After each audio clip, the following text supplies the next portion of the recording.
Imagine waking up one morning and realizing you haven't truly been in your own life for months, maybe even years. Your eyes open, but before your mind can even taste the quiet, your hand is already reaching for a glowing rectangle beside your bed. A flood of notifications greets you, messages, headlines, a stranger's curated breakfast on social media. And without thinking, you let it in. By the time you've showered, eaten, and left for work, you've already absorbed hundreds of fragments of other people's thoughts, moods, and demands. And here's the unsettling part. You didn't choose most of them. They were pushed at you, hijacking your focus before you even remembered what you wanted to think about. The modern world doesn't steal your attention like a thief in the night. No, it rents it out by the hour, sells it in bulk, and trades it like a commodity. It doesn't even need your consent. It only needs your habit. The cost? Your ability to live a life that's truly your own. You might think you're the one in control, that you can put the phone down whenever you want, that you can focus when it matters. But ask yourself, when was the last time you sat in complete silence, without reaching for a screen, without feeling the itch to check something? When was the last time you finished reading a single article or watching a film without drifting to your phone halfway through? There's a paradox at the heart of modern life. We have more tools than ever to direct our focus, yet our attention is fractured into microscopic shards. The same devices that connect us to infinite knowledge also scatter our minds into 1,000 unfinished moments. You tell yourself you're multitasking, but in truth, your mind is being pulled apart, thread by thread. Why does this matter? Because attention is more than just mental currency. It is your life's lens. What you focus on shapes what you notice. What you notice shapes what you feel. And what you feel shapes who you become. If someone can control your attention, they can quietly rewrite your reality without you even noticing. Consider this. If your attention is constantly pulled toward outrage-driven headlines, you will begin to see the world as more hostile than it is.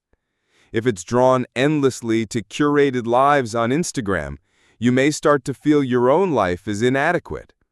If it's soaked in advertising, you may begin to crave things you never needed. And here's the cruelest twist. Once your attention is scattered, you become easier to manipulate. Studies in cognitive psychology show that a distracted mind struggles to think critically. Your decisions become more impulsive, your patience shorter, your memory weaker. In that state, you are not fully living, you are merely reacting. But this is not just about smartphones, apps, or social media. This hijacking runs deeper, woven into the architecture of modern existence. Cities built to overwhelm the senses, work environments that reward constant responsiveness over deep thinking, entertainment designed to keep you binging long past the point of enjoyment. Even your own fears and insecurities are targeted, algorithmically amplified, and fed back to you in an endless loop. The ancient philosophers understood that a person's character is the sum of their attention. Marcus Aurelius wrote, "The soul becomes dyed with the color of its thoughts." Today, those colors are chosen for you, a palette of anxiety, distraction, and urgency, painted by forces that profit from keeping your mind unsettled. So here is the great question, one that might make you uneasy the next time you feel your phone buzz. If your attention is the doorway to your life, who have you been letting walk through it? And an even darker one, if modern life can control where your mind goes, how much of your life is truly yours? You might believe you can simply opt out, delete an app, take a weekend off, go on a digital detox. But the forces at work here don't just live in your devices. They live in your habits, in your brain's reward circuits, in the invisible expectations of the culture around you. What if the real danger isn't that your attention is being stolen, but that you're giving it away, piece by piece, without realizing the cost. The hidden problem and its psychological, philosophical roots. The loss of attention is not just a side effect of modern life, it is the design. To understand how this happened, we have to look at a convergence of psychology, technology, and philosophy. Let's start with the brain itself. Human attention evolved in a world where survival depended on noticing threats and opportunities in the environment, a rustle in the bushes, the glint of water in the distance. Our nervous systems were built for scarcity of information, not abundance. This means our minds are wired to respond intensely to novelty, movement, and emotionally charged stimuli. Modern life has weaponized this wiring. The apps, platforms, and media we use are engineered to exploit the brain's natural attraction to novelty and reward.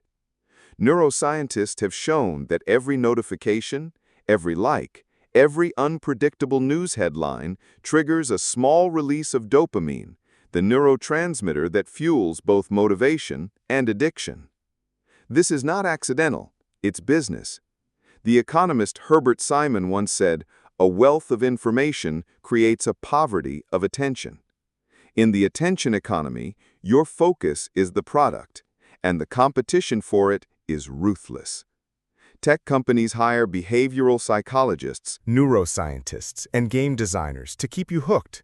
Every scroll, every tap, every autoplay feature is a small psychological trap. Invisible, legal, and frighteningly effective. But it's not just technology that is to blame.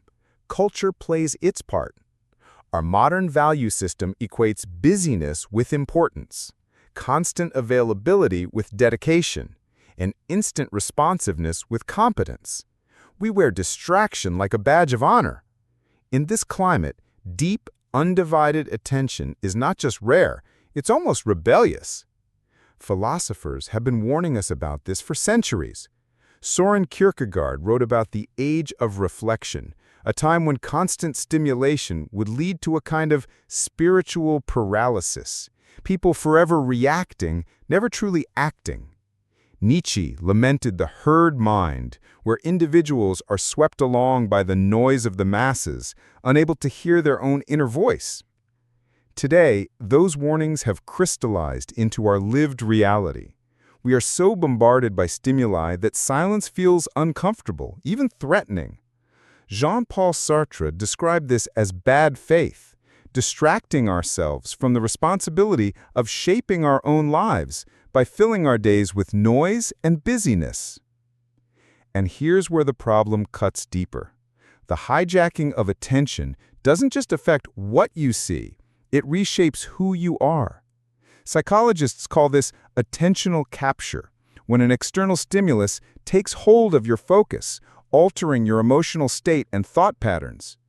Over time, repeated attentional capture rewires neural pathways, conditioning your brain to crave constant stimulation and making sustained focus feel unnatural. This is why it's so hard to just put the phone down or focus on one thing at a time. You're not battling willpower, you're battling a rewired brain. Your attention circuits have been trained, like a dog fed scraps at the table, to expect constant novelty. The hidden danger here is identity erosion. You might think your preferences, opinions, and desires are the result of your free will. But if your attention has been guided, even subtly, by external forces for years, how much of you is truly self-created? Your worldview, your values, even your emotional triggers may have been shaped more by algorithms than by introspection. Aldous Huxley in Brave New World predicted that the future wouldn't need authoritarian control to subdue the masses. It would simply keep them distracted with endless entertainment. People wouldn't resist, they'd embrace their own captivity because it was pleasurable. We are living in that vision. We check our phones not out of necessity, but out of habit, out of boredom, out of the fear of facing unfiltered reality. There's also the matter of cognitive residue, a term used by researchers to describe the lingering mental cost of switching between tasks. Every time your attention is hijacked by an email, a headline, a message, a fragment of your focus stays behind. The more often this happens, the more fragmented your thinking becomes. You're not just losing time, you're losing the ability to think deeply, to connect ideas, to enter the flow state where real creativity lives. And yet, the most insidious aspect is how normal it feels. We've grown up inside this system, and like fish in water, we can't see it. You might think that's just how life is now, but that's exactly what those who profit from your attention want you to believe, that this is inevitable, natural, and beyond your control. Carl Jung warned that until you make the unconscious conscious, it will direct your life, and you will call it fate. The same applies here.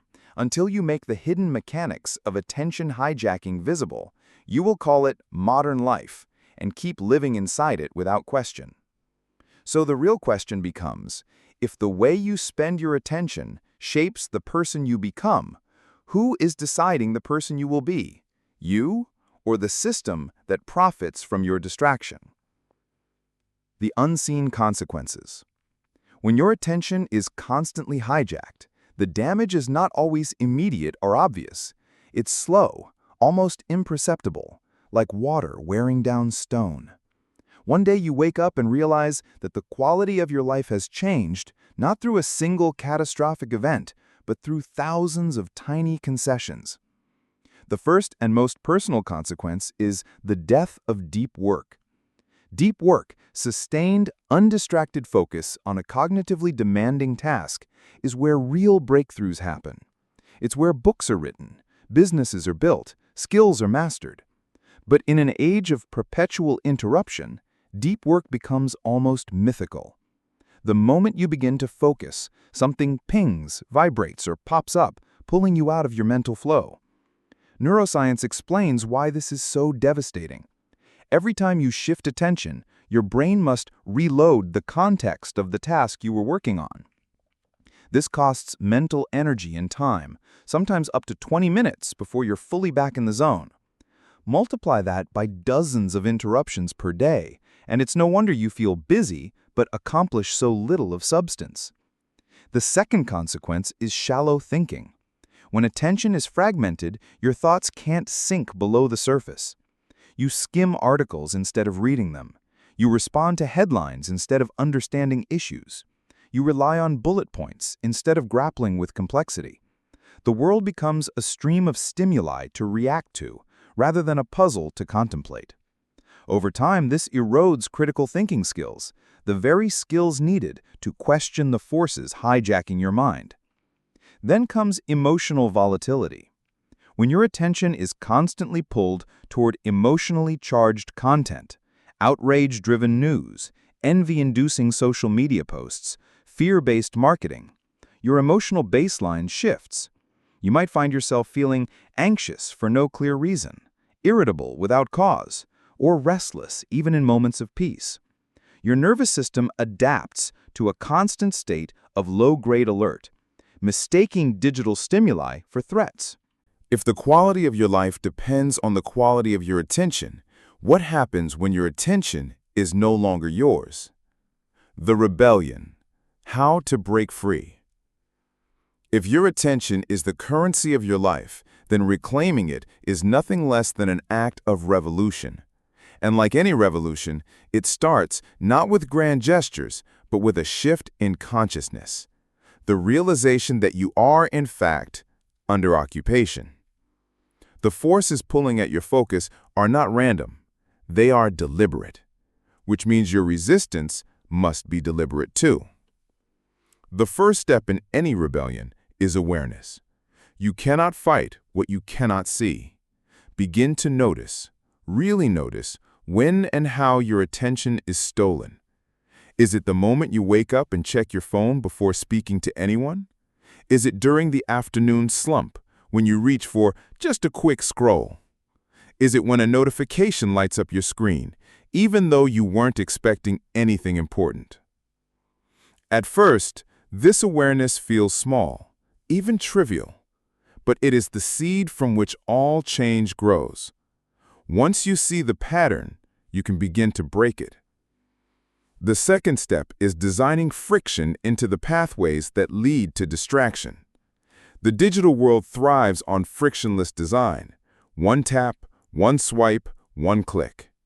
To resist, you must reverse the engineering. Remove addictive apps from your home screen. Log out of accounts you use mindlessly. Turn off non-essential notifications. Make distractions slightly inconvenient, and you'll be shocked at how much less it happens. Next comes training your attention like a muscle. Focus is not an inborn talent. It's a skill, and skills can be strengthened. Start with short, undistracted intervals of deep work. Even 20 minutes is enough at first. Over time, expand those intervals until sustained focus feels natural again. Treat it like lifting weights. The more you do it, the stronger you get. But rebellion is not just about subtraction. It's also about addition. You must replace low-value attention habits with high-value ones. Read long-form books. Write in a journal. Practice being fully present in conversations. Engage in hobbies that require patience: cooking, painting, learning an instrument. These activities rewire your brain to tolerate and even enjoy extended focus. Then there is the art of sacred boundaries. Create spaces and times where your attention is non-negotiable. Maybe it's the first hour after waking, where you read, meditate, or plan your day without devices. Maybe it's a daily walk where your phone stays in your pocket, screen dark. These boundaries are not constraints. They are shields, protecting the most precious resource you have. News, on opportunities, on social interaction. But in truth, the most impactful people are not the ones reacting to every ping. They're the ones working on something so compelling that the pings barely register. Here, philosophy can be your ally. Marcus Aurelius wrote, "You have power over your mind, not outside events. Realize this, and you will find strength." The Stoics understood what our culture has forgotten. You cannot control the noise of the world, but you can control how much of your attention it consumes. Technology itself is not the enemy. Passivity is. The difference between a tool and a trap lies in intention.